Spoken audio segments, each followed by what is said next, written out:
¿Qué tal, amigos? El día de hoy vamos a ver los resultados del sector asegurador al tercer trimestre del 2025 con información estrictamente pública y está al alcance de cualquier persona. La única diferencia es que con esta herramienta estamos viendo la visualización de los datos de una manera más profesional. Este es el aviso por cualquier duda y empezamos. En primer inicio tenemos la portada, resultados técnicos y financieros históricos del sector asegurador y fianzador a septiembre de 2025. Este es el comportamiento de las primas del total de las operaciones de seguros solamente. Aquí, como pueden observar, podríamos nosotros ver para el total de las operaciones que serían caución, fianzas, pensiones, reaseguros, salud y seguros. Podríamos incluir algunas operaciones que son consideradas como seguros, como la parte de salud y la parte de caución y fianzas, para ver cuál sería el total, o exclusivamente aquellas operaciones de reaseguro que manejan las instituciones locales o aquellas de pensiones para las empresas que están autorizadas. Entonces, si yo quisiera ver solamente la parte de caución, le doy clic aquí, la parte de fianzas aquí, la parte de salud aquí. Si quiero ver salud y seguros, aquí. Entonces, de esta manera tengo clasificada la información y puedo analizarla. Lo mismo la puedo analizar por compañía, de todas las compañías que operan en el sector para lo que es seguros y salud, o para pensiones según el caso. Y tenemos las operaciones que se manejan, que pueden ser a nivel total o que pueden ser para cada una de las operaciones y ramos que se manejan en el sector. Los podemos ver, por ejemplo, para el total de incendio, cuál sería el volumen de primas emitidas, para el total de RC, marítimo y transportes, accidentes y enfermedades, agrícola, automóviles, vida, etcétera. Y con esto podríamos saber cuál es la composición del sector y ver su tendencia para cada uno de los años desde el 2016. Y si quisiéramos verla por trimestre, podríamos ver, por ejemplo, para el tercer trimestre, aquí enfocaríamos los 3 trimestres y compararlos con los 3 trimestres anteriores del año anterior. Y así podríamos hacerlo para cada uno de los ramos o para el total de operaciones del sector. Por ejemplo, si vemos solamente la parte del total, y entonces ahí tenemos el total de operaciones para seguros y salud, compañías de seguros y de salud.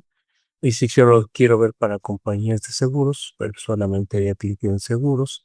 Y entonces este sería el desarrollo de las primas para ese periodo. Algo similar con las primas directas. La prima directa corresponde solamente a lo que las compañías emitieron de manera directa en sus negocios, y la prima tomada corresponde a lo que toman en el seguro de otras empresas locales o del extranjero. La suma de ambas nos da la prima emitida total. Igual tenemos el ranking para aquellas compañías. En este caso, si ponemos solamente la parte de total de las operaciones de las compañías, el ranking, pero igual lo podemos ver para algún ramo en particular. Por ejemplo, si queremos ver el ramo agrícola, si queremos ver el ramo de automóviles, si queremos ver el ramo de, puede ser dentro de la composición de automóviles, autos residentes, autos turistas, camiones, etcétera, o podemos ver el total, podríamos ver responsabilidad civil y así en cada caso. Entonces, igual lo podríamos ver para los años anteriores, si quisiéramos ver cuál es el ranking de las compañías en años anteriores y cómo se ha venido moviendo ese ranking en el volumen de primas. Después tenemos dentro de portafolio la composición de cartera.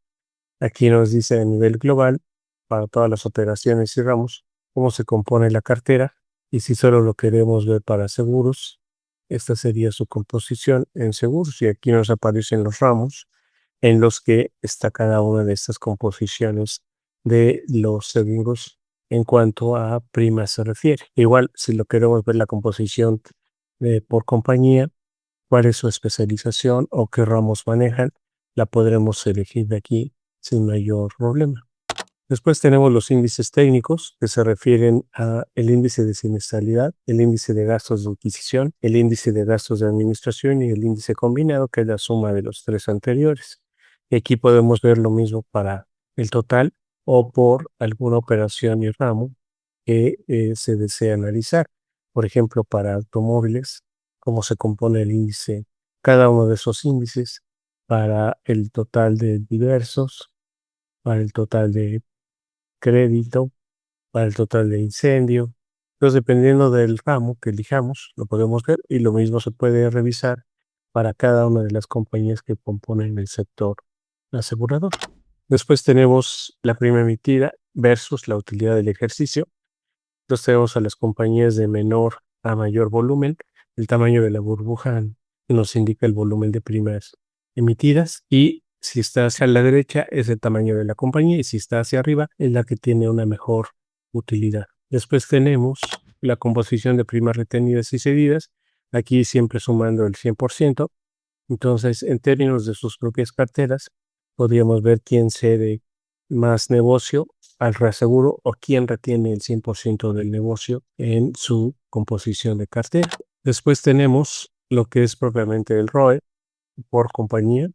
Entonces aquí podemos ver para cada una de las aseguradoras cuál es el ROE que tienen respecto de su utilidad y ver cómo se va desarrollando esa compañía en el sector con un ROE histórico. Recordemos que el ROE es el retorno de capital y el ROA es el retorno sobre los activos. Después tenemos algunas relaciones como el pasivo entre el activo para ver la composición del balance, cómo se estructura el pasivo y el capital, cómo se comporta el capital respecto del activo y después algunos indicadores como el requerimiento de capital de solvencia por compañía para ver su desarrollo del requerimiento de capital y cómo se encuentra la compañía en cada periodo de tiempo. Este nos permite saber de manera inmediata esos componentes y después una proyección que aquí viene a nivel total de cuántos llevaron el año pasado, cuántos llevan al mes de septiembre y en cuánto se estima que podrían cerrar con un límite inferior y un límite superior a un 95% de confianza para el cierre de 25 y siguiendo la proyección para el cierre del 2026. Todavía no se tienen esos datos, pero es simplemente siguiendo la tendencia de la industria del sector. Y por último, el estado de resultados. En el estado de resultados podríamos ver para seguros cómo ha venido el sector en términos numéricos y los indicadores que ya comentamos de siniestralidad, adquisición, administración y el índice combinado.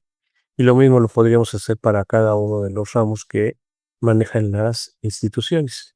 Por ejemplo, podríamos ver para incendio, podríamos ver para el ramo de responsabilidad civil, podríamos ver para accidentes y enfermedades, para el total de las operaciones de daños, incluyendo autos, o solamente para el ramo de automóviles, etcétera. Y lo podremos también ver por compañía. Si aquí quisiéramos escoger alguna compañía de las que están actualmente en el mercado, podríamos ver justamente cuál es el desarrollo de ese ramo en esa compañía o el total de la compañía si aquí lo seleccionamos.